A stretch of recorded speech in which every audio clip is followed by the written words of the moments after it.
Seal divine throne के पिछले episode में हमने देखा था डीमन हंट कंपटीशन के फाइनल राउंड के लिए अरीना नॉर्मल पीपल के लिए भी खोल दिया गया था, जिसमें हम लोगों ने पहली फाइट हाओ चेन वर्सेस मिस लीजिंग की देखी। इस फाइट में हमने देखा इन दोनों ने बहुत ही ज्यादा दमदार फाइट करी और मिस लीजिंग ने हाओ चेन के गॉड्स रेसिस्टेंस ब्लॉक को भी डिस्ट्रॉय कर दिया। हाँ, पर इसके बाद लीजिंग हाओ चेन से हार मान गई और हाओ चेन इस मैच का विनर बन गया। पर अब नेक्स्ट फाइट की बारी है और ये नेक्स्ट फाइट यांग वेंगजाओ वर्सेस समनर गर्ल की होने वाली है। और अब आगे तो इन लोगों के फाइट के लिए रेफरी यहाँ पे ये मैच को स्टार्ट करने का कमांड देता है। इसके बाद समनर गर्ल फिर अपना प्लांट मोस्टर्स समन करने लगती है और वो यांग वेंगजाओ को अपने प्लांट मोस्टर्स से घेर लेती है। हाओ चेन इन लोगों की फाइट देखकर अपने मन में कह रहा है ये प्लांट समनर कोई मामूली लड़की नहीं है, कंपटीशन का लेवल बहुत ही ज्यादा टफ हो गया है और इनमें से जो भी विनर होगा उससे मुझे फाइट करना होगा। इस कंपटीशन में आगे बढ़ने के लिए हर एक प्लेयर को अपनी पोजीशन बरकरार रखनी होगी और अपना स्ट्रेंथ सबके सामने साबित करना होगा, वरना इसके बाद प्लेयर को बाकी का चांस नहीं मिलेगा। फिर हम यान वेंगजाओ को देखते हैं जो कि उस समनर गर्ल के प्लांट मोस्टर को अपने तलवार के एक ही स्लैश से डिस्ट्रॉय कर देता है। लेकिन इस डिस्ट्रक्शन के पीछे वेंगजाओ के लिए एक और सरप्राइज छुपा हुआ था, जिसमें समनर गर्ल ने उसके ऊपर एक दूसरा surprise attack monster Apple attack करने के लिए प्लेस कर रखा था। लेकिन हम देखते हैं यांग वेंगजाओ अपनी काबिलियत को दिखाते हुए फिर उसको एक ही स्लैश में अपने लिक्विड स्पिरिचुअल एनर्जी से डिस्ट्रॉय कर देता है और इसके डिस्ट्रक्शन से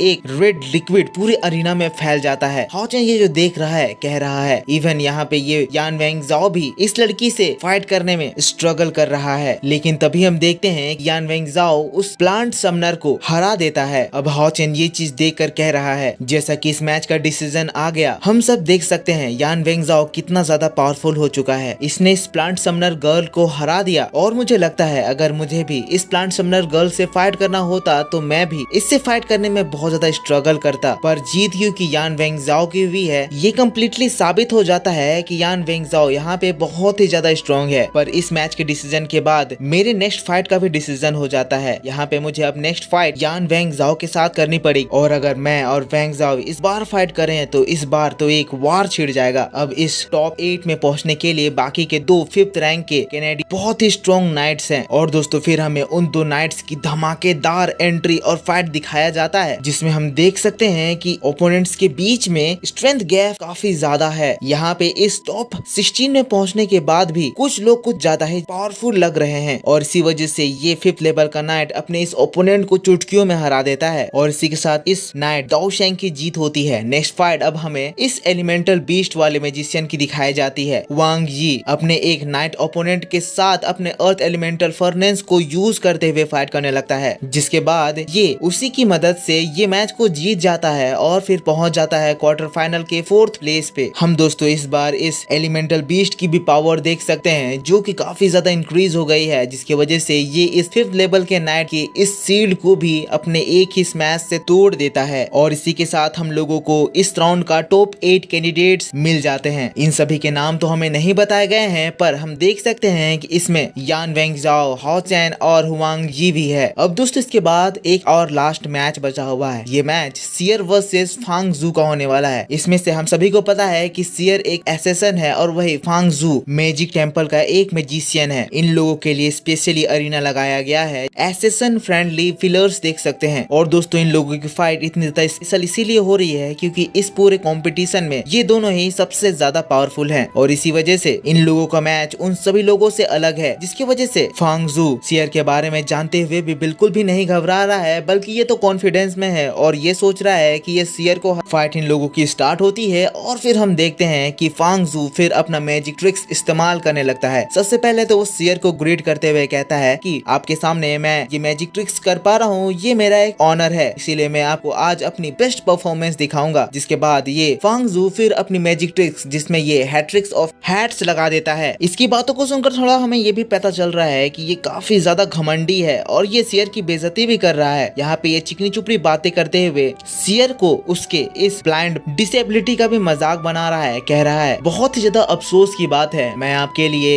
ये इतनी ज्यादा शानदार मेरी हैट्रिक ट्रिक परफॉर्म कर रहा हूँ और मेरे इस लेवल के अटैक ये एक अंधी लड़की के ऊपर वेस्ट हो जा रहे हैं जो कि इसको देख भी नहीं सकती है, ना ही इसको कोई अप्रिसिएशन दे सकती है। सुन रहे हो इसकी बात? सीधा सा इसके इस बातों पर इसका घमंड झलक रहा है। लेकिन दोस्तों बात तो ये सही ही कह रहा है, क्योंकि क्योंकि इसके इस अटैक को देखकर हाओ चैन भी घबरा जाता है क्योंकि ये लोग टॉप के कैंडिडेट हैं। सच में ये बहुत ही ज्यादा ताकतवर है, पर हाँ सियर भी कुछ कम नहीं है। पर सोचने की बात ये है कि अब ये इसके इस बहुत सारे हैट से किस तरह से बच पाएगी। हाओ चैन भी ये देखकर कह रहा है अरीना में बहुत सारे हैट्स हो गए हैं और फिर सियर के लिए बचने की स्पेसेस काफी ज्यादा कम है। ऊपर से इस फैंग की हैट की ये स्पीड काफी ज्यादा तेज है, इतनी ज्यादा तेज है कि मैं यहाँ पे बैठ के अपनी आंखों से भी इसको देख नहीं पा रहा हूँ, ना ही इसकी ब्रेथ फील कर पा रहा हूँ। लेकिन वही दूसरी ओर हम सियर को देख सकते हैं जो कि उस हैट के अटैक को बहुत ही आसानी से अपने फेबुलस मूव्स दिखाते हुए डॉज कर ले रही है। हाओ चैन भी ये देखकर काफी ज्यादा इंप्रेस हो चुका है, पर ये परेशान भी हो रहा है क्योंकि यहाँ पे बहुत ज्यादा हैट्स हैं। तो फिर ली जिंग हाओ चैन को समझाती है कि हाओ चैन परेशान मत हो, सिस्टर सियर काफी ज्यादा स्ट्रॉन्ग है, उसको चोट नहीं लगेगी। दूसरी ओर हम सियर को देख सकते हैं जिसके ऊपर ये हैट्स के लगातार खतरनाक और तेज अटैक होते जा रहे हैं, जिसको देखकर सभी लोग बहुत चक्के हो गए हैं। यहाँ पे ऑडियंस कह रही है कि कमाल है, ये लड़की अंधी होने के बावजूद भी इन अटैक्स को कितनी आसानी से रोक दे रही है। ये ऐसा तब कर पा रही है जब ये ब्लाइंड है, अगर इसकी आंखें होती तो पता नहीं इसकी पावर की क्या लिमिट होती। पर ये फैंग भी कुछ कमजोर नहीं है, इसके अटैक अगर गलती से भी एक बार सियर को लग गए तो उसी समय इसका काम तमाम हो जाएगा। यहाँ दोस्तों ये फैंग अपने हैट में छुप चुका है और इसकी प्रेजेंस भी फील नहीं हो रही है। सियर के पास इन हैट से बचने के अलावा कोई रास्ता नहीं है क्योंकि फैंग यहाँ इस अरीना में दिखाई नहीं दे रहा है। लेकिन दोस्तों फिर हम देखते हैं कि सियर उन हैट्स को डॉज करते हुए हवा में चली जाती है। हवा में जाते ही सारे हैट सियर को घेर लेते हैं। अब दोस्तों चारों ओर से सियर को ये हैट्स घेर लिए हैं, तो फिर सियर के बचने के चांसेस अब 0% हो गए हैं। इसी वजह से सभी लोग ये देखकर घबरा गए हैं। एसेसन टेम्पल के डिसाइपल्स लोग कह रहे हैं मिस ये क्या कर रही है। लेकिन तब हम देखते हैं सियर फिर अपनी स्टिक को घुमाती है और फिर एक हमला करती है और दोस्तों यहाँ इस हैट में सियर की स्टिक लगते ही एयर ब्रेक हो जाता है। तब हमें यहाँ इस फैंग का जादू टूटता हुआ दिखाई देता है। सियर फैंग के प्रेजेंस को भांप चुकी थी और इसी के साथ ये यहाँ पे अपने आप को ट्रैप करवाते हुए उसके ऊपर एक काउंटर अटैक करी, जिसकी वजह से फैंग यहाँ डायरेक्ट से सियर की जाल में फंस गया और अभी इसके अटैक से फैंग डायरेक्ट एक स्ट्रॉन्ग हिट खाते हुए नीचे गिर जाता है। सियर फैंग के बोले गए सारे वर्ड्स का जवाब भी देती है, कहती है तुम्हारे इन जादुओं जो कि सिर्फ एक छलावा है, मुझ पर कोई असर नहीं होने वाला है। और हम फैंग की हालत देख सकते हैं। सियर के अटैक के बाद वो सीधा जमीन में गिरकर धूल चाटने लगता है और फिर उसके सारे ये नकली डिसेप्शन हैट्स भी गायब हो जाते हैं। सियर नीचे जमीन में आती है, लेकिन यहाँ पे हम देखते हैं कि फैंग यहाँ हार नहीं माना है। दोबारा से वो खड़ा हो जाता है, कहता है सियर तुमने मेरे इस हैट के डिसेप्शन को चीर दिया, लेकिन अभी खेल खत्म नहीं हुआ है, मेरे पास और भी मूव्स है। जिसके बाद वो फिर से अपने हैट का ट्रिक इस्तेमाल करना शुरू करता है। इस बार वो रिंग के बीचों बीच अपने उस हैट को थ्रू करता है। थ्रू करने के बाद दोस्तों उस जगह पे एक बहुत ही बड़ा सा खतरनाक फॉर्मेशन बन जाता है। फॉर्मेशन के बाद इसमें से हम एक बहुत ही खतरनाक बड़े से बियर बीस्ट को देखते हैं। ये बीस्ट एक मॉन्स्टर के साइज का होता है और दोस्तों ये बीस्ट कोई नॉर्मल बीस्ट नहीं है, ये